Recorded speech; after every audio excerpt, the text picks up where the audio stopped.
Good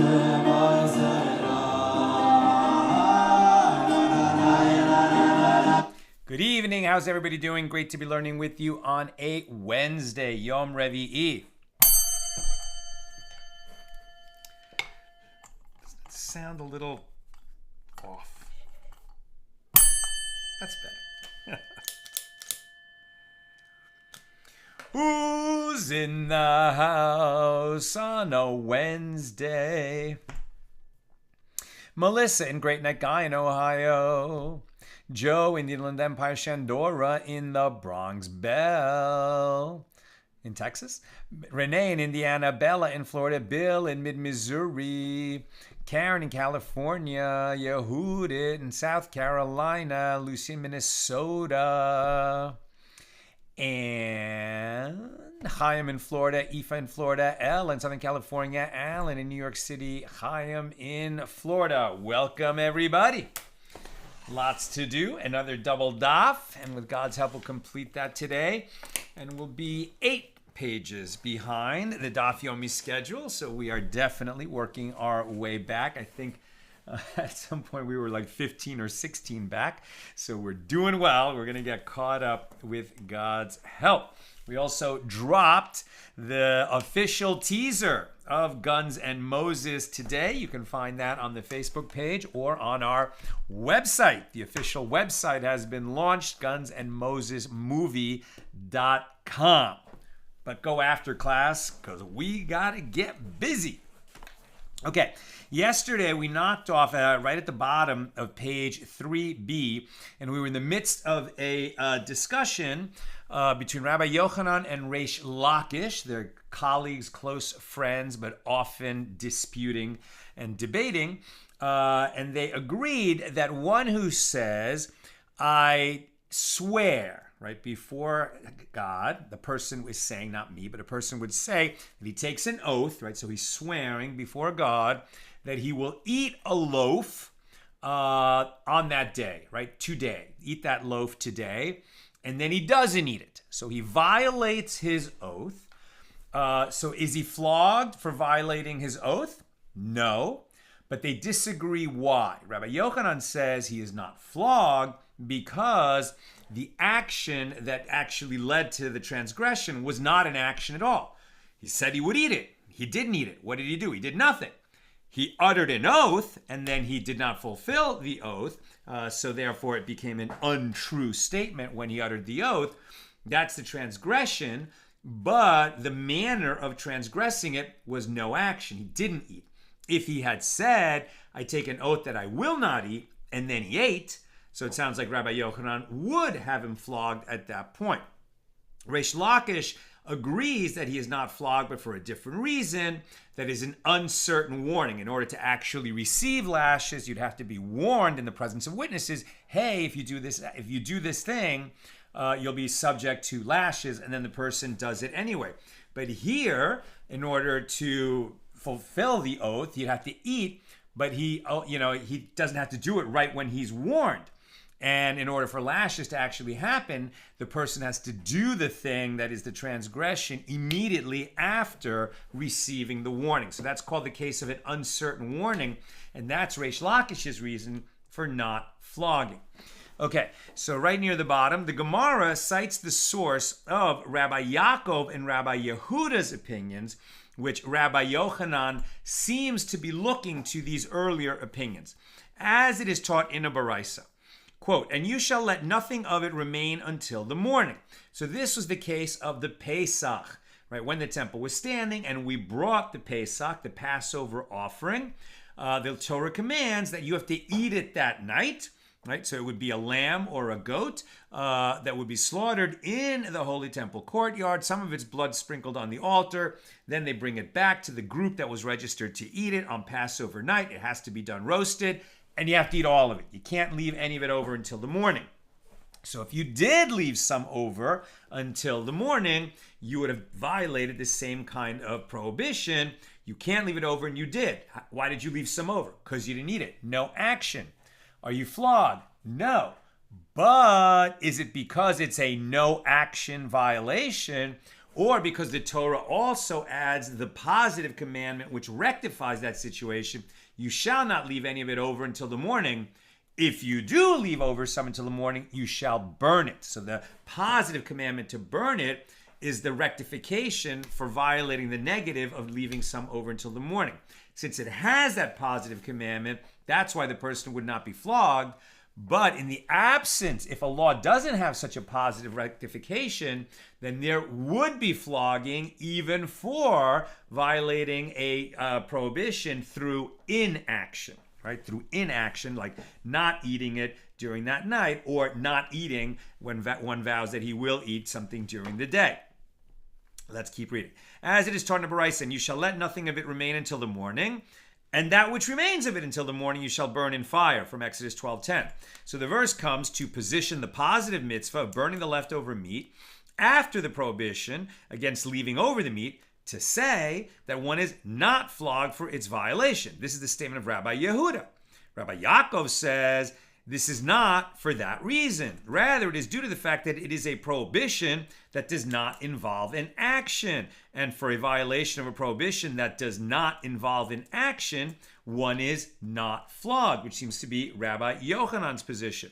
So rather, Rabbi Yochanan found this, and we were saying yesterday that Rabbi Yochanan seemed to contradict himself, because in one place he says you are flogged, and in another place he says you are not flogged. So how do we reconcile that? Seems like he was looking at an unattributed Mishna and following that law, but there are actually unattributed Mishnas, which generally speaking, an unattributed Mishna is the law. We follow it, that's the halacha. But what if we have two unattributed Mishnas that contradict each other? We're going to find such a case today. Rather, Rabbi Yochanan found this other unattributed Mishnah, which teaches on page 27b of Tractate Shevuos, if one states, on my oath, I will not eat this loaf, and immediately states, on my oath, I will not eat it. So what did he do? I mean, he changed this loaf for the pronoun it in the second oath, but that just means he's talking about the same thing. In other words, what he did is he took the same oath twice. On my oath, I will not eat this loaf. On my oath, I will not eat this same loaf. Right? So what did he accomplish with the second oath, since he was already bound by the first oath? These oaths don't contradict each other. It sounds like the second one might be an oath in vain. What's happening here? So if one states, on my oath, I will not eat this loaf, and immediately states, on my oath, I will not eat it, and then he ate it, did he violate two oaths or only one? Now we're on page 4a. He is liable for only one violation. Since the second oath did not prohibit any action in addition to the first oath, he is not liable for violating the second redundant, unnecessary oath. The Mishnah concludes, and this is an oath on an utterance for which one is liable to receive lashes for its intentional violation, and to bring a sliding scale offering for its unwitting violation. It's that type of prohibition. If you do it on purpose, right, you would receive lashes. If you did it unwittingly, you would receive a liability to bring a particular kind of offering known as a sliding scale offering. A sliding scale meaning a rich person brings an expensive animal, a poor person can just bring a cup of flour, essentially. Now the Gemara asks, now this Mishnah that we just mentioned, that we're going to encounter on page 27b, it is unattributed. And the Mishnah we've been discussing from page 2 is unattributed. So what did Rabbi Yochanan see that he practiced in accordance with this unattributed Mishnah? Let him instead practice in accordance with that unattributed Mishnah. So the Gemara adds another question. And according to your reasoning in that both Mishnayos carry equal weight, then with regard to Rebbe, who redacted the Mishnah, right? What was going on with Rebbe? How could he put two Mishnahs in the collection of the Mishnah, right? The Mishnah, capital M, meaning all the Mishnayos that constitute the Mishnah. Why would he include two unattributed Mishnahs that contradict each other? And according to your reasoning that both Mishnayos carry equal weight, right, and there's going to be a different outcome, right? One where whether you have this inaction violates your vow, results in lashes, and another where you violate your vow with inaction, you're not flogged. So what's going to happen? So Rabbi, when he redacted the Mishnah, how could he teach us as unattributed both this opinion in the Mishnah here and that opinion in the Mishnah there? This would result in a contradiction. So rather, it is apparent that initially Rabbi held that for a violation of a prohibition that does not involve an action, one is flogged. Right? So in other words, from the Pesach, same idea. The Pesach has the positive mitzvah to rectify it. If a mitzvah comes as a prohibition without a rectification type of measure, and one violates it even through an action, he would be liable to lashes as long as he was warned and their witnesses, etc. But the other view is no, if it's violated through a lack of action, inaction, then no flogging. It seems that Rabbi Yochanan holds both ways.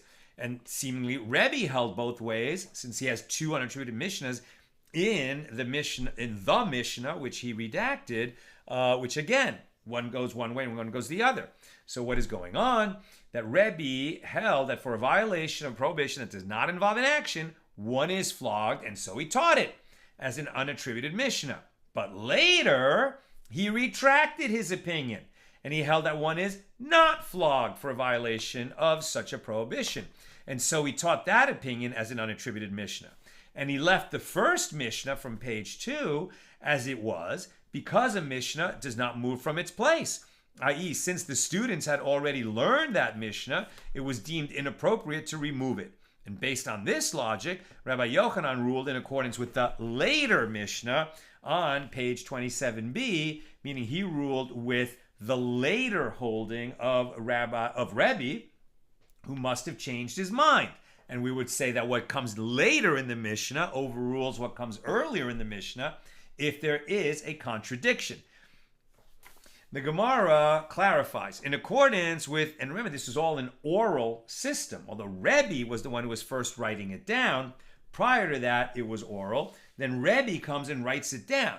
So, there wasn't such a long tradition of what do we do when we realize that we were wrong about something that came earlier.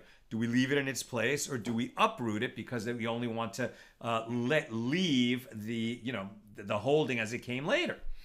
So the Gemara clarifies, in accordance with which opinion did you interpret the Mishnah? In accordance with the opinion of Rabbi Yishmael. And it is referring to liability to receive lashes. So the Gemara questions this. But in the parallel case of shades of marks of tzaraas, what punishment of lashes is there, right? We said in this initial case that two that become four, there was the case of two kinds of an oath taken on the future, or that I will or won't do, and an oath taken on the past, I will or won't do. So 2 becomes 4. 2 becomes 4 with respect to the different types of transferring an object from a public domain to a private domain, or vice versa on Shabbos. 2 becomes 4 when it comes to being in a state of impurity, tuma, and entering the holy temple and not knowing it. Having a lapse of awareness. 2 becomes 4 in the types of situations where that can happen. And the other case was in these different kinds of marks, a seis or a beharis, which are white marks that indicate that a person had tzaraas. And again, 2 cases that are 4. Okay, well, if you are tameh when you enter the holy temple, or you transfer an object from a private domain to a public domain on Shabbos, okay, you're violating negative prohibitions, and you could be subject to lashes. But when a Kohen comes to identify the kind of mark that you have on your skin, which might indicate that you have tzaraas, okay, so maybe there's 2 cases that become 4 cases, but what does that have to do with lashes? Lashes has nothing to do with the Kohen identifying the marks, so how can we say that these kinds of cases are parallel? And the Gemara answers, there is a punishment for lashes. There is a punishment of lashes in a case where one cuts off his snow white leprous mark, a beharis. And in accordance with the principle that Rabbi Avin says that Rabbi Elias says, as Rabbi Avin says that Rabbi Elias says, wherever it is stated, observe, or lest, or do not, it is nothing other than a prohibition. And so too, with regard to tzaraas, the verse states, observe this mark of tzaraas in Deuteronomy 24:8. which according to Rabbi Ilya's principle teaches a prohibition, namely that it is prohibited to remove the mark. Maybe you're thinking, well, I have this thing that might indicate that I have tzaraas. If it gets confirmed, if a Kohen comes to visit me and he quarantines me, I can't leave my house for a week. If he then comes back and confirms that I have tzaraas, I'm going to have to, go outside and be quarantined from the world until I heal. It'd be much more convenient for me if I don't have tzaraas. What if I could just scrape off the mark and then not have to deal with all of that? That action is prohibited according to this. Even though the Torah doesn't say, thou shalt not scrape off a baharis, the fact that it says, observe the baharis, or the Kohen shall observe the baharis, indicates that you cannot remove it. There is an implied negative commandment, an implied prohibition.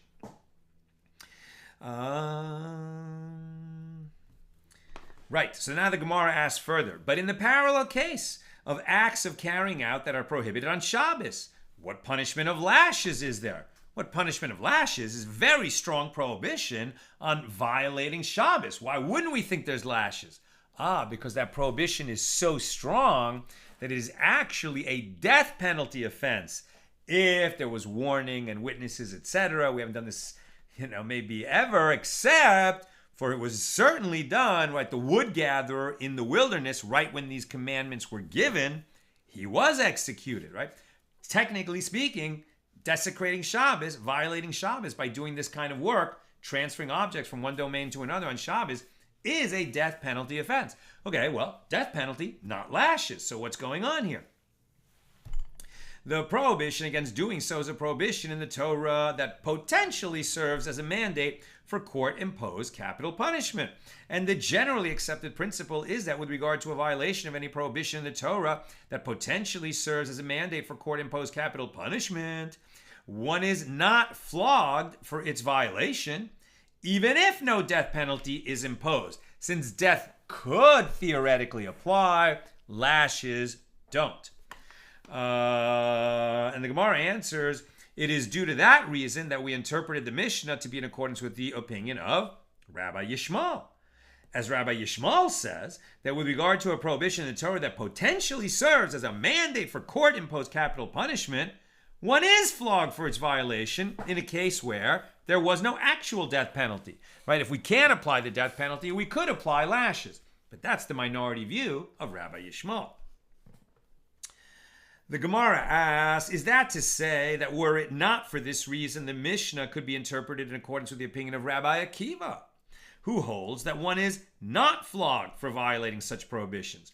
But then the question raised above with regard to the Mishnah's detailing of the cases of one's awareness of defiling of the temple or its sacrificial foods poses a difficulty. As Rabbi Akiva holds that one is not liable if he entered the holy temple during a lapse of awareness of the fact that the place he entered was actually the temple, right? The Torah says if you're unaware that you are tameh when you enter the temple, so then you obviously you did that unwittingly because you weren't aware, and then later you became aware, so you bring this specific type of offering for that. But then what the two cases that become four is that either you're unaware that you're tameh, ritually impure when you enter the temple, or you know that you're tameh, but you're unaware that you've entered the temple. You might not realize that you're standing in that place in Jerusalem, and you would trigger the same obligation, but not according to the view of Rabbi Akiva. Rabbi Akiva holds that one is not liable if he entered the temple during a lapse of awareness of the fact that the place he entered was actually the temple. Whereas our Mishnah from page 2 indicates that one is liable in such a case.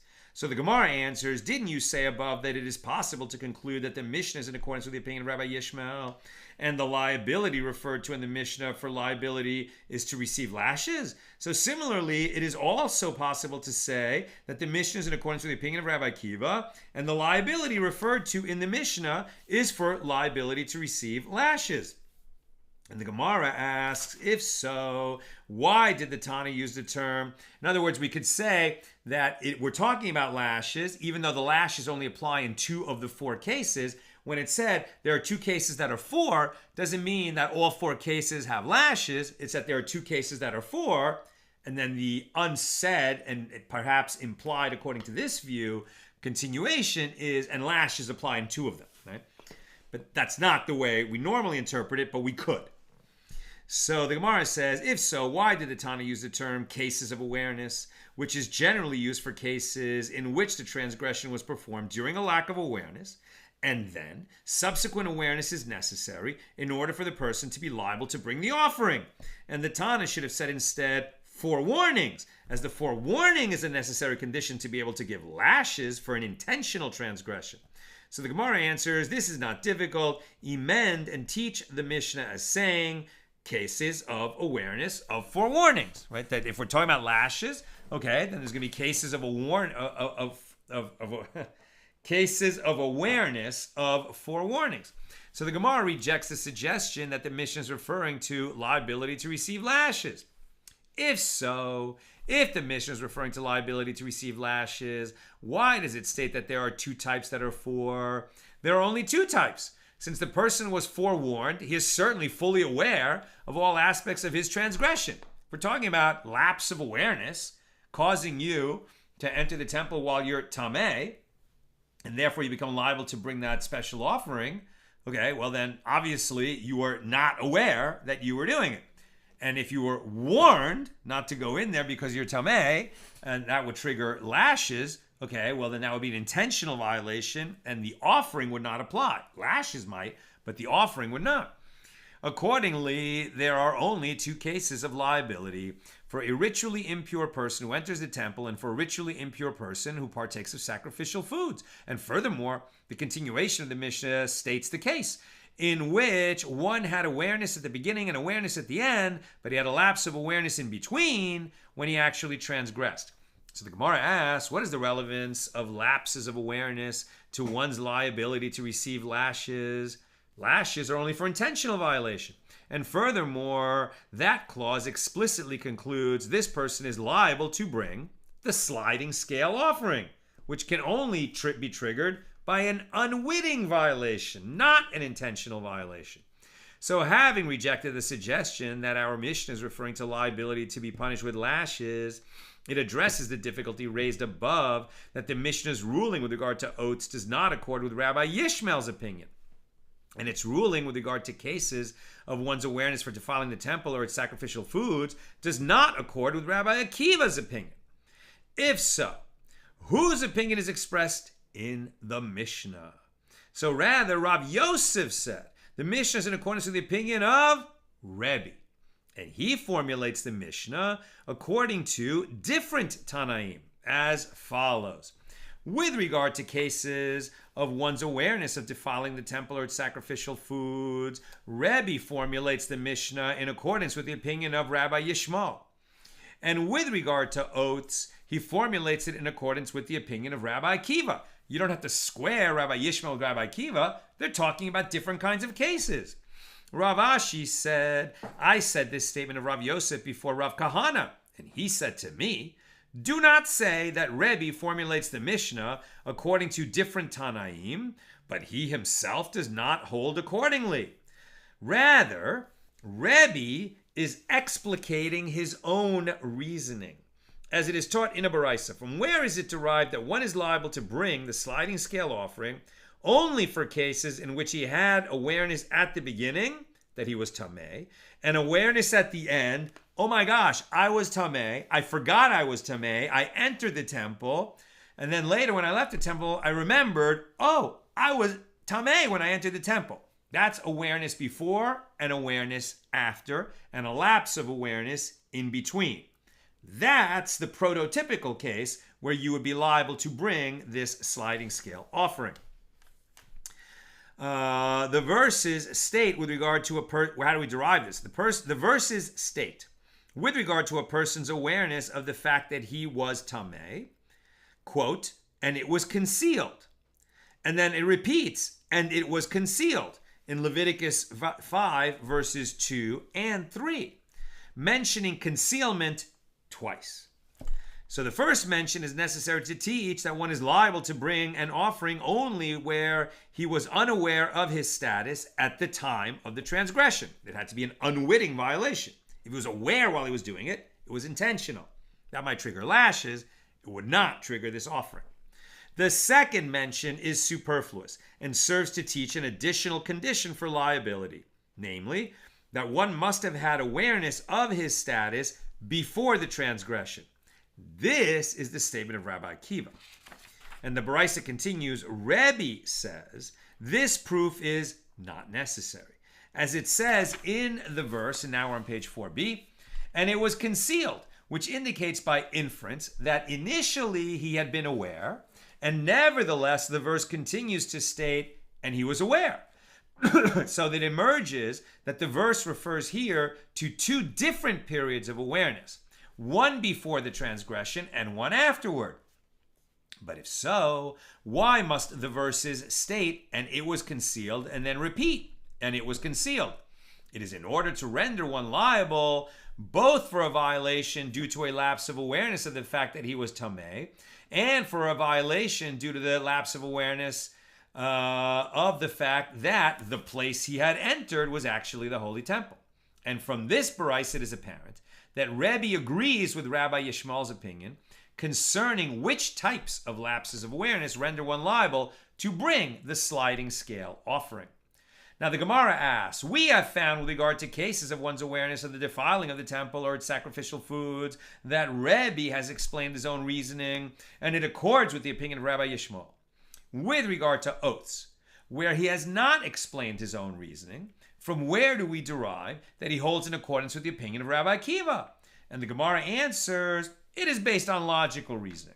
How so? The Gemara presents another formulation of the preceding comment. The Gemara asks, we have found an explicit statement of Rebbe with regard to cases of one's awareness of the defiling of the temple or its sacrificial foods, indicating that Rebbe holds in accordance with the opinion of Rabbi Yishmael. With regard to oaths, from where do we derive that he holds in accordance with the opinion of Rabbi Akiva? Again, the answer is based on logical reasoning. Now the Gemara explains the logical reasoning that is involved. What is the reason that Rabbi Akiva deems one liable for oaths pertaining to the past? Right? The Torah states if a person says, I will eat a loaf tomorrow, or I will not eat a loaf tomorrow, on his oath, he swears, not a declaration, which is a nader, but an oath, which is a Shevuos, that he, on his oath, will eat a loaf of bread tomorrow or will not eat that loaf of bread tomorrow. That's where the Torah says, and then if he doesn't eat it, if he violates that oath, then he has transgressed his oath. The Torah doesn't mention the idea that if he says, on my oath, right, I swear an oath, that yesterday I ate a loaf or yesterday I did not eat a loaf. That's the past. This is where the Mishna is telling us that even though the Torah only spoke about violating one's oath, that he spoke about the future, it would be the same transgression for swearing falsely about something that happened in the past, right? But that's implied in the Torah, not explicit. How do we derive that? Where am I? What is the reason that Rabbi Akiva deems one liable for oaths pertaining to the past? The reason is that he expounds verses using the method of amplifications and restrictions. We'll talk more about this on page 26. Rebbe also expounds verses using the method of amplifications and restrictions, and consequently he arrives at the same opinion as Rabbi Akiva. Now, this hermeneutical principle that the sages employed to derive implied laws from explicit laws, there's amplifications and restrictions, and this is contrasted from generalizations and details. So when you're using amplifications and restrictions, the Torah says, you shall not do this, or you shall do this, and then it lists some examples. So what's going on here? If you're using amplifications and restrictions, then you get the general law, and then as we look at the examples actually serve to limit the cases where that law applies, or to expand the world of cases in which that law applies. That's one system. The other system is generalizations and details, where there's a law, some kind of general law, and then examples are given. And the examples are not to expand or limit which cases that law applies in, but rather to clarify which cases that law applies in. So there's a difference between expansion, limitation, or clarification. And obviously it's a subtle difference, but there are going to be cases where it produces different consequences. You know, that under the system of amplifications and restrictions, something may be permitted or prohibited, which under the system of generalizations and details would have the opposite answer. Prohibited here, permitted here, or permitted here and prohibited there. So let's get into that a little bit. So what is the reason that Rabbi Akiva deems one liable for oaths pertaining to the past? The reason is that he expounds using the method of amplifications and restrictions. And Rebbe also expounds verses using the method of amplifications and restrictions. And so he arrives at the same opinion as Rabbi Akiva. And the Gemara demonstrates this. As it is taught in a Baraisa, Rebbe says, right, using amplifications and restrictions and in agreement with Rabbi Akiva, Rebbe says that one can redeem a woman's firstborn son, that's a Bechor, with any item worth 5 shekels, except for promissory notes. That's the minority view of Rebbe. The majority, the rabbis, say that one can redeem a woman's firstborn son with any item worth 5 shekels, except for Canaanite slaves, promissory notes, and land. So how do we get to these different outcomes? The Gemara explains. What is the reasoning of Rebbe?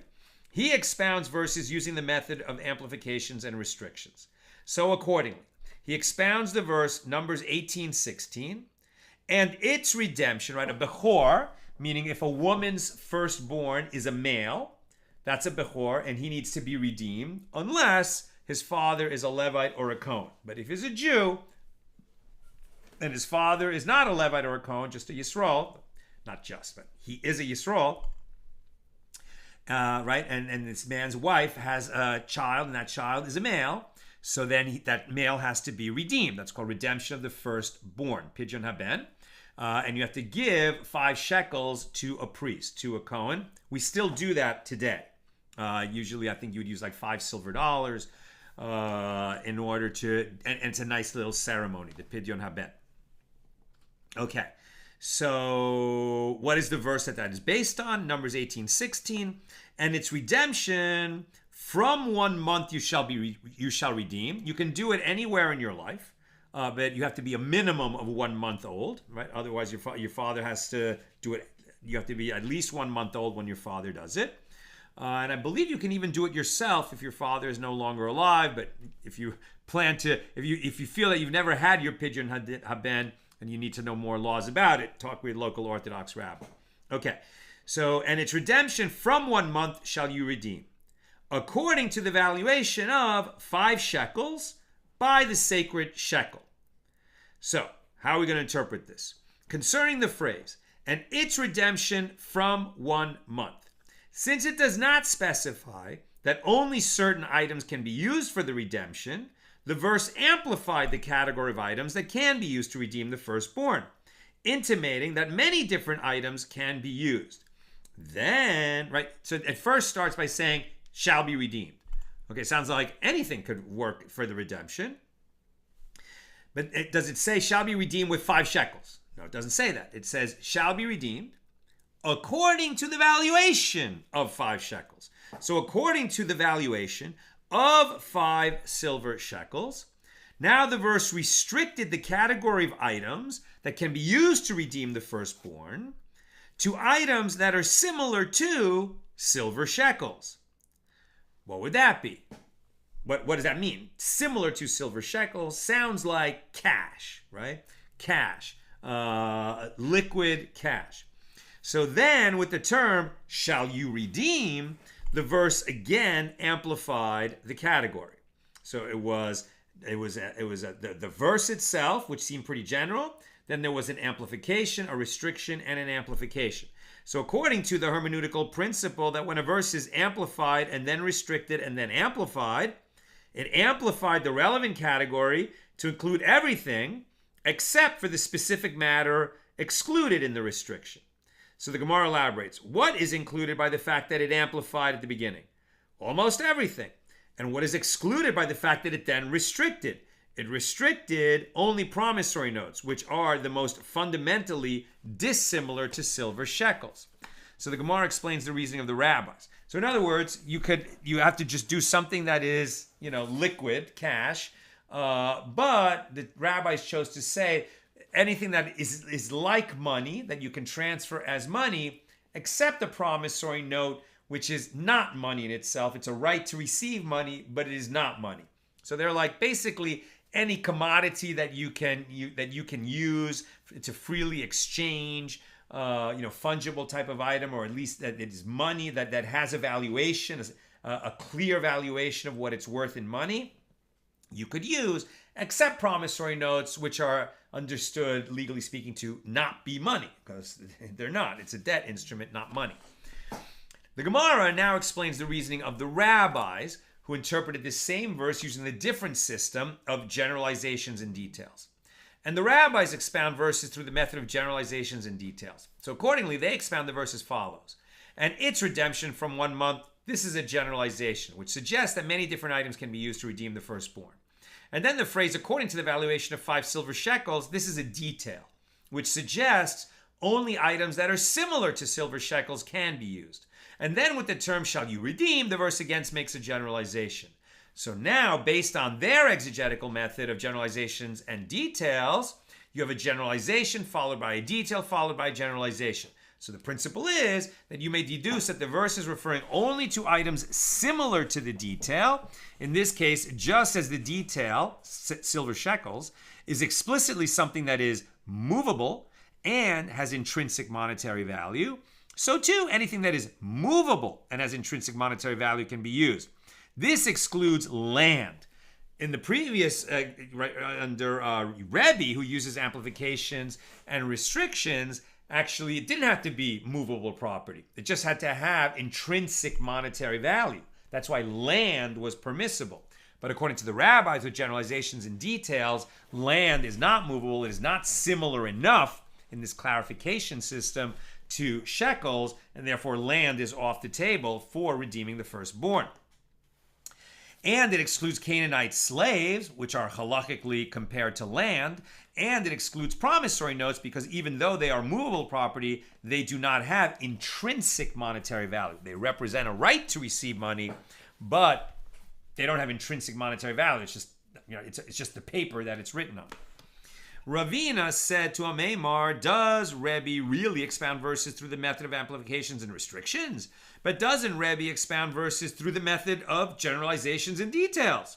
And this is as it is taught in the Baraisa. The Torah provides the process by which a Hebrew slave who has already completed his 6 years of servitude may continue on as a slave of his master. He found that, being a slave is not so bad. I have a kind master.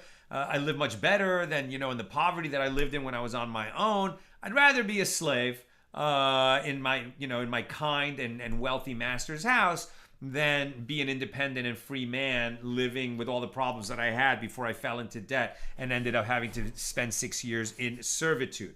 And maybe he got married while he was in servitude to a fellow slave and he wants to stay with her. What's the system for that?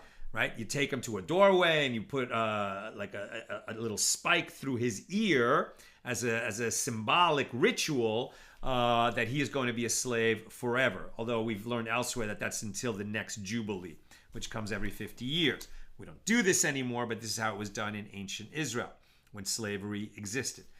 Okay, so what about that? What does that have to do with generalizations and details or amplifications and restrictions? So this is as it's taught in the Baraisa. The Torah provides the process by which a Hebrew slave who has already completed his 6 years of servitude may continue as the slave of his master. The Torah says, and you shall take the awl, and AWL, and put it through his ear and in the door. Deuteronomy 15:17. And from this verse I have derived only that an awl can be used. From where do I know to include the thorn of a palm and the thorn, and the needle, and the gimlet, and a stylus for writing on wax, all of them as valid tools for piercing the ear. Do I have to use specifically an awl to do it, or anything that's sharp and can be used to pierce the ear? So the verse states, and you shall take, which indicates that anything that can be taken by hand is a valid tool. This is the statement of Rabbi Yossi, the son of Rabbi Yehuda. Rebbe says not all these items can be used. Rather, since the verse specifies all, only items similar to an awl can be used. And just as an awl is distinct in that it is fashioned of metal, so too anything fashioned of metal can be used. So a nail could be used, but not a thorn. And we say, with regard to this dispute about what do they disagree, Rebbe expounds verses using the method of generalizations and details. And Rabbi Yosef, the son of Rabbi Yehuda, expounds verses using the method of amplifications and restrictions. But we just said that Rebbe uses amplifications and restrictions. But over here, he uses generalizations and details. So how can we say that? We know that Rebbe always uses one system or the other. Now we're on page 5a. Maimar answers, yes, generally Rebbe expounds verses using the method of generalizations and details. But here, with regard to Pidyon Haben, redemption of the firstborn, this is the reason that he expounds the verses using the method of amplifications and restrictions. He holds in accordance with that which the school of Rabbi Yishmael taught. As the school of Rabbi Yishmael taught, when defining which fish it is permitted to eat, the verse states that this you may eat from whatever is in the water, anything that has fins and scales in the water, in the seas, and in the streams. You see how there's this list of modifiers about fish, right? It doesn't say you can eat fish. What does it say? It says this you may eat, whatever is in the water, anything that has fins and scales, in the water, is repeated, in the seas, and in the streams, right? It could have just said fish with fins and scales. Since there's this long list of modifiers, the Torah is trying to tell us something. What is it? The verse first states the general term, in the water. So in the water, mentioning it twice, and only afterward mentions the details, i.e. in the seas and streams. So when the general and detailed phrases are ordered in this way, they are not expounded as a generalization and a detail, but rather as an amplification and a restriction. Similarly, although Rebbe generally expounds verses using the method of generalizations and details with regard to the redemption of the firstborn, since the verse mentions the two general terms first and mentions the specific detail only afterward, he expounds it using the other method of amplifications and restrictions for that particular kind of case. The Gemara asks, and the rabbis, why do they expound the verse about the redemption of the firstborn as a generalization and a detail if the specific wording calls for amplifications and details? Ravina said, like they say in the West, this is Eretz Yisrael, the land of Israel, as compared to Bavel, right, the Jewish community in Babylonia. Ravina said, like they say in the West, wherever you find two generalizations juxtaposed to each other, followed by a specific detail, place the detail between the two generalizations and thereby expound them as generalizations and a detail followed by another generalization. The Gemara concludes the question that it asked earlier. Now that you said that Rebbe expounds verses using the method of generalizations and details, perforce, the Mishna's ruling with regard to oaths, our Mishnah number 2 here, Mishnah number 1 here in chapter 1 on page 2, is difficult, as it is derived by expounding the verse as an amplification and restriction. And Rebbe does not generally expound verses in that manner. And this contradicts Rav Kahana's explanation that the Mishnah expresses Rebbe's own opinion. Rather, one must say that with regard to oaths, Rebbe formulated the Mishnah in accordance with the opinion of Rabbi Akiva, even though he himself does not hold accordingly. And this is the greatness of Rebbe, who redacted the Mishnah. He might have disagreed with something, but he deferred to other sages, even in a situation where it would be unclear what the law is, he basically said, I'm going to redact it according to the opinion of the greatest sage that is available to me now at the time that I'm redacting it. So in this case, Rabbi Akiva. Now, new subject. Above, on page 4a, the Gemara cited a baraisa. Now the Gemara analyzes the matter itself. That baraisa stated, from where is it derived that one is liable to bring the sliding scale offering only for cases in which he had awareness at the beginning and awareness at the end, but he had a lapse of awareness in between? Right? This is with respect to somebody who entered the Holy Temple while he was tameh. He attended a funeral, he became tameh. Then he was excited. He was up in Jerusalem. There were festivities going on. It was one of the festivals, and he got carried away. And he entered the temple, and he observed the avoda, the worship of the priests, and he heard the music of the Levites. He had a wonderful time, and then he left that evening to go rejoin his friends. And he's like, "Oh my gosh, I was at the funeral this morning, so I was tameh. I didn't purify myself. I entered the Holy Temple during a lapse of awareness," and then later he remembers. So he had awareness before, then a lapse of awareness, and then he has awareness at the end. And that this seems to be the prototypical case where, because of that lapse of awareness in the middle, when he entered the Holy Temple, that he now has to bring the sliding scale offering. So from where do we learn that this offering might apply in other situations? Well, the situation being that the lapse of awareness wasn't that he was tameh, but rather that that he was standing in the temple. He knew he was tameh, but he thought he avoided the temple. He just wanted to get close enough to see what was going on, but not step in. And it turned out that the place where he was standing is considered the temple. Okay, so then what?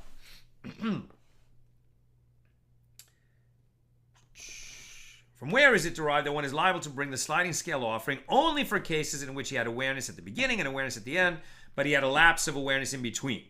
So the verse states, with regard to a person's awareness of the fact that he was impure, and it was concealed, mentioning it twice, the first mention teaches that one is liable only if during the transgression he was unaware of his status, and the second mention teaches that one is liable only if he had awareness of his status before the transgression.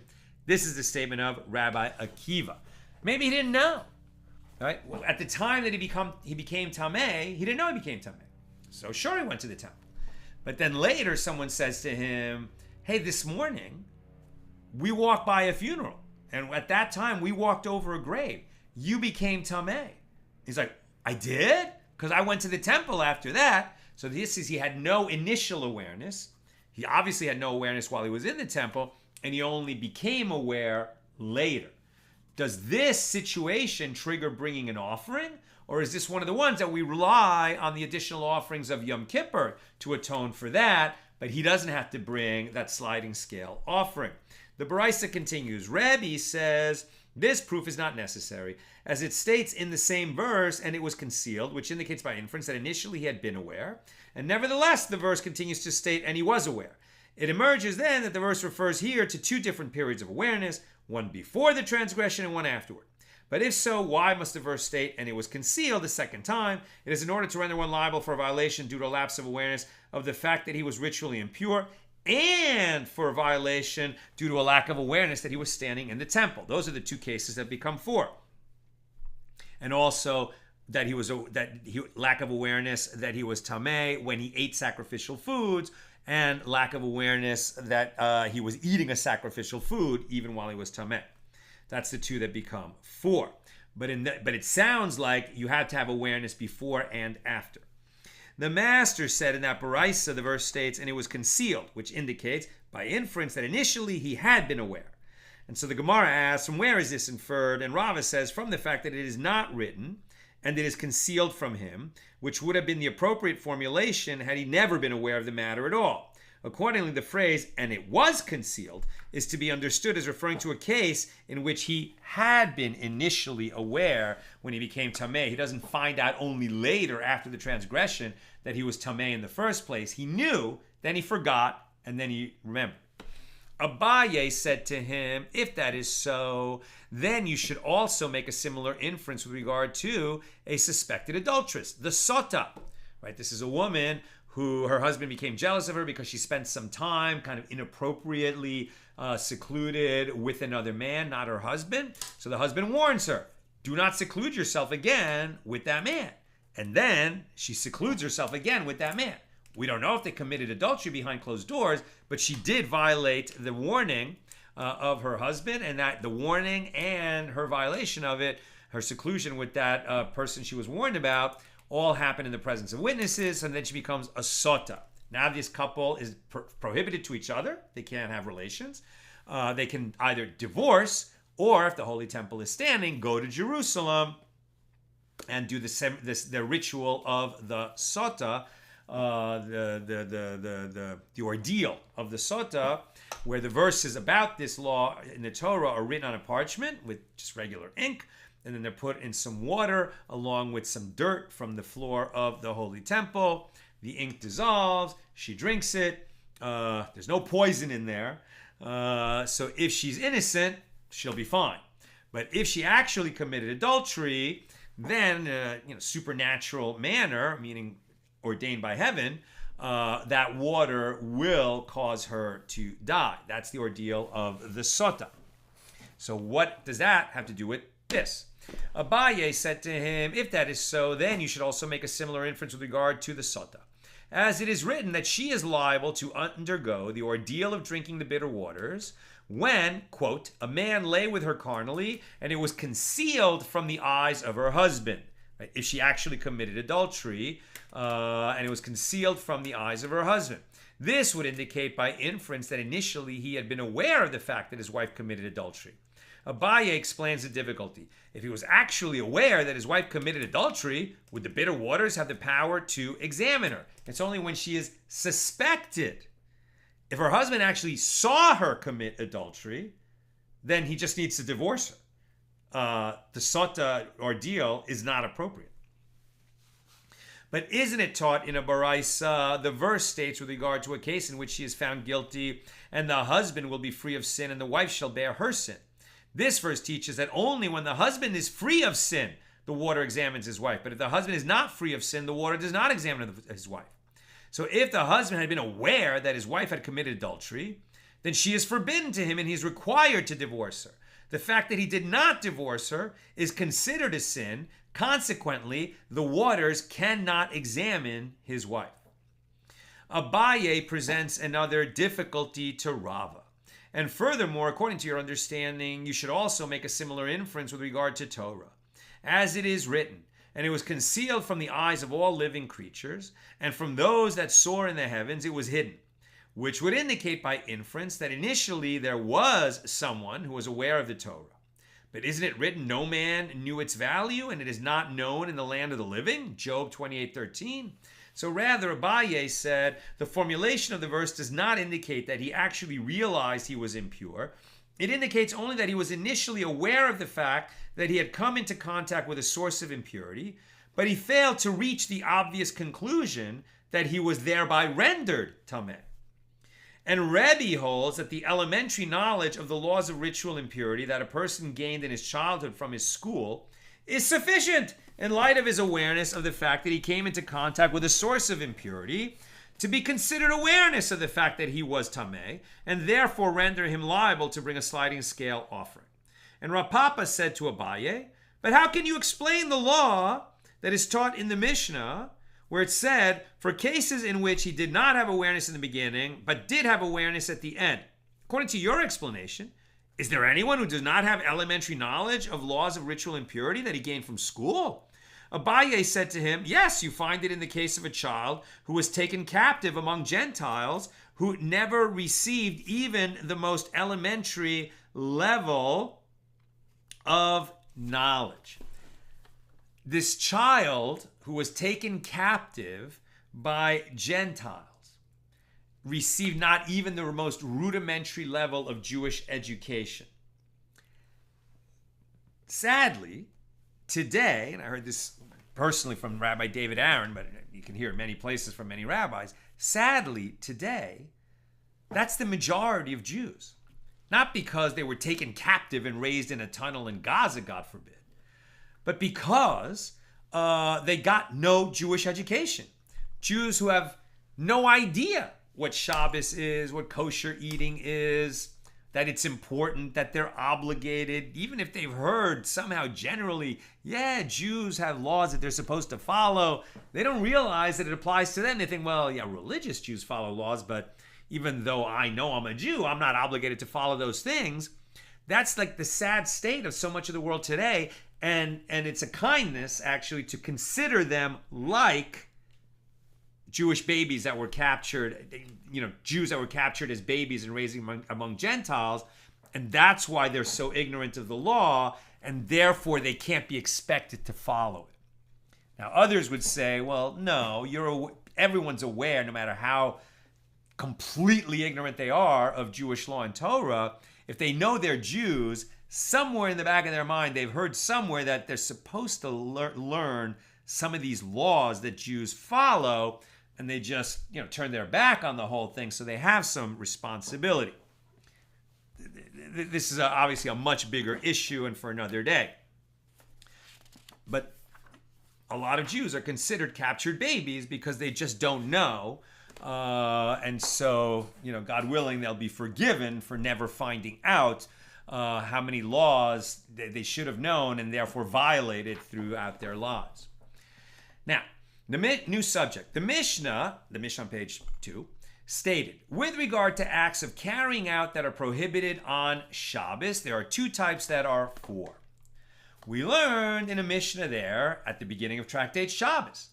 With regard to acts of carrying out that are prohibited on Shabbos, there are primarily two basic actions that are for cases with regard to transferring an item inside to a private domain, and two basic actions that are for cases with regard to transferring an item outside to a public domain.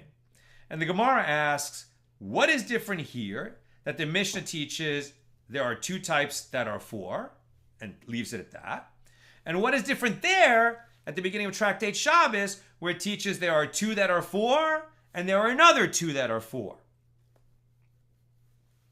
Two that are for with regard to transferring an item inside, meaning to a private domain, and two that are for with regard to transferring an item outside to a public domain. So the Gemara answers, now what we're talking about, right, is a person is standing in the private domain and another person is standing in the public domain, right? So let's just call them the homeowner and the visitor, right? So, and the visitor is in a public domain and there's no eruv, so you cannot transfer objects from inside to outside on Shabbos, or from outside to inside. So what are the two that are for, right? The homeowner, he could take an object and put it in the hand of the visitor who's standing outside, or the homeowner could reach out and take something from the visitor who's standing outside, or the visitor could place something in the hand of the homeowner, or the visitor could take an object from the homeowner to outside. So those are the four actions that there are. Why do we say that there's actually two sets of two that are for? It's not because they're different actions. It's because we could view it from the perspective of the homeowner or view it from the perspective of the visitor. Let's get into it. So the Gemara answers, there in Tractate Shabbos, which is where the main discussion of the laws of Shabbos is found, the Mishnah teaches both the primary categories and the subcategories of labor prohibited on Shabbos. But here in Tractate Shevuos, which does not contain the main discussion of the laws of Shabbos, the Mishnah teaches the primary categories of labor prohibited on Shabbos, but does not teach the subcategories. So the Gemara asks, what are the primary categories of transferring an item on Shabbos? They are acts of carrying out from the private domain to the public domain. The Gemara objects, but the acts of carrying out are only two in number, i.e. where the carrying out is done by someone standing in the private domain, and when it is done by someone in the public domain. So why then does the Mishnah state that there are four cases? And if you would say that the Mishnah enumerates four cases of carrying out, among them those for which there is liability, and among them those for which there is an exemption, that is not feasible, as doesn't the Mishnah teach this case as similar to the different shades of the marks of tzaraas, And this would indicate that just as there, all four of them are types for which there is liability, so too here, with regard to carrying out on Shabbos, all four of them are types for which there is liability. So rather, Rav Papa said that the difference between the manner in which the law is cited here in Tractate Shevuos versus there in Tractate Shabbos must be understood as follows. There, in Tractate Shabbos, which contains the main discussion of the laws of Shabbos, the Mishnah teaches both cases of liability and cases of exemption. But here in Tractate Shevuos, which does not contain the main discussion of the laws of Shabbos, the Mishnah teaches only cases of liability, but does not teach cases where there's exemption, meaning no liability. So the Gemara asks, what are the cases of liability? They are cases of carrying out from the private domain to the public domain. And the Gemara objects, but the acts of carrying out are only two in number, right? I put it in your hand, the homeowner, put it in the hand of the visitor, or the visitor takes this object from my hand out into the public domain. In both cases, the object moved from the private domain to the public domain. Why then does the Mishnah say that there are four cases? The Gemara explains there are two cases of carrying out an item from a private domain to a public domain, and there are two more cases of bringing an item from a public domain to a private domain. And the Gemara objects, but the Mishnah teaches acts of carrying out. It does not appear to mention acts of bringing in. Rav Ashi said, right where it goes from the public domain into the private domain, again, it's both going to be prohibited. Rav Ashi says the Tana also refers to the act of bringing in an item as an act of carrying out an item, and the Gemara asks, from where do we know this? Now we're on page 5b. I'm almost done. Questions or comments, please get them in. It is, as we learned in the Mishna in Tractate Shabbos 73a, one who carries out an item from one domain to another domain is liable. And the Gemara claims, are we not dealing also with a case where he is bringing it in from the public domain to a private domain, and nevertheless the Mishnah refers to it as carrying out? And the Gemara questions this assertion, but perhaps the Mishnah is dealing with a case of carrying out an item from a private domain to a public domain. The Gemara defends its claim. If so, let it instead teach one who carries out an item from a private domain to a public domain is liable. What is the reason that it used a more generalized formulation from one domain to another? This is to teach you that one is liable even if one transfers from public to private, just like from private to public. And the Gemara explains further, even though the Mishnah addresses carrying an item from public to private, it refers to it as carrying out. What is the reason for this? The Tana refers to any act that involves removal of an item from its place as carrying out, whether it's going from public to private or private to public. Ravina said the language of the Mishnah in Tractate Shabbos is also precise in indicating this, as it teaches with regard to its acts of carrying out, yetziot, that are prohibited on Shabbos. There are primarily two basic actions that are from the perspective of the person who's inside, in the private domain. And there are two basic actions that are from the perspective of the person outside. And then, immediately in the continuation of that Mishnah, it explicates the case of bringing in an item. So conclude from it that the term carrying out is also used to refer to bringing in. And Rava said one cannot make any inference from the language of the Mishnah, as it is not referring to acts of carrying out. Rather, it teaches domains. In other words, it means with regard to the domains of Shabbos, there are two types, the existence of which leads to four types of prohibited transfers, two with regard to carrying out and two with regard to bringing in.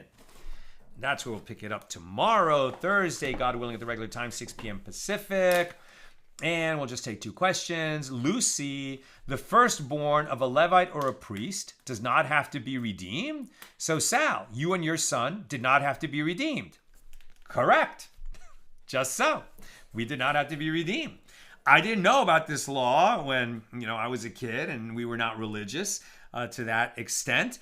And then, as an adult, I did, when I first went through the Gemara, my first time through reading Daf Yomi, I was like, oh, wait a minute, there's redemption of the firstborn. I'm a firstborn. I have to be redeemed. I went to talk to my rabbi, and my rabbi said, well, aren't you a Levite? Aren't you a Levi? I said, yeah, I'm a Levi. He says, no redemption for you. So that's exactly how it went. And none for your son. And Sharon says, to be a Bechor, the child has to be born by vaginal birth, i.e. opens the womb. If the firstborn is by C-section, he also does not qualify for Pidyon Haben. Another important nuance. of that law. Thank you so much. That's what I've got for us today. With God's help, see you tomorrow. Regular Thursday time, 6 p.m. Pacific. All the best.